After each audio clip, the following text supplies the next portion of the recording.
કોઈને આની અપેક્ષા ન હતી।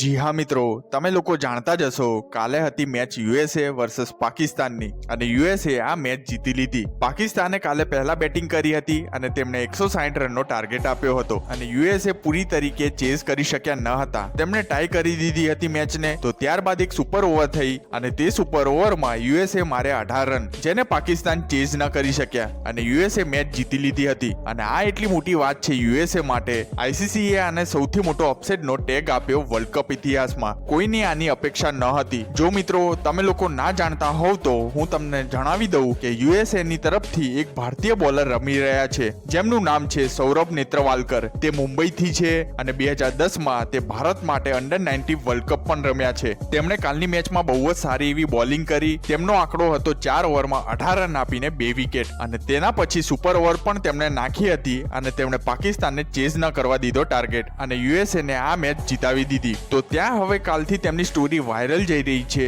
જેવું મેં તમને જણાવ્યું હતું કે તે મુંબઈથી છે અને ભારત તરફથી 2010માં અંડર-19 વર્લ્ડ કપ પણ રમ્યા છે જેમાં તે પાકિસ્તાનથી હાર્યા હતા અને તે સમયે તે પાકિસ્તાન ટીમમાં બાબર આઝમ પણ હતા। પરંતુ તે પછી તે યુએસએ આવ્યા અને તેમની માસ્ટર્સ ડિગ્રી કમ્પ્લીટ કરી કોમ્પ્યુટર સાયન્સમાં અને ઓરેકલમાં કામ પણ કર્યું અને કાલે ફાઇનલી તેમણે પાકિસ્તાનને હરાવીને તેમણે તેમનો બદલો લઈ લીધો। તો તેમની પ્રશંસા કરતા સૂર્યકુમાર યાદવે પણ કાલે તેમની સ્ટોરી પર આ પોસ્ટ મૂકી હતી। તુલા માનલા ભાવ, very happy for you and your family back home. અને કેન વિલિયમસન પણ બોલ્યા કાલની મેચ વિશે કે યુએસએ વર્સસ પાકિસ્તાનની મેચ અદ્ભુત રમત હતી, તે ક્રિકેટના વિકાસ માટે ઉત્તમ છે। અને વધુ યુએસએ ના ખેલાડીઓની શા માટે આટલી પ્રશંસા થઈ રહી છે કારણ કે તેમનો કોઈ કોન્ટ્રાક્ટ પણ નથી। તેમને એક મેચ માટે ખાલી 20,000 મળે છે ભારતીય રૂપિયામાં અને આટલું ઓછું પેમેન્ટ હોવા છતાં તેમણે 2022ની ફાઇનલિસ્ટને હરાવ્યા હતા। તો આના કારણે તેમની હરેક જીતની આટલી પ્રશંસા થઈ રહી છે અને આ જીતની સાથે યુએસએ ટેબલમાં ટોપ પર ચાલી ગઈ છે, જે તેમની સુપર 8માં પ્રવેશવાની તક વધારે છે। અને આ બાબર આઝમ અને પાકિસ્તાન ટીમ માટે બહુ જ ખરાબ સમાચાર છે। ખાસ કરીને બાબર આઝમની કેપ્ટનશીપ પર બહુ જ સવાલો ઉઠી રહ્યા છે કે છેલ્લા થોડાક વર્ષોથી નાના સહયોગી રાષ્ટ્રથી હારી રહ્યા છે।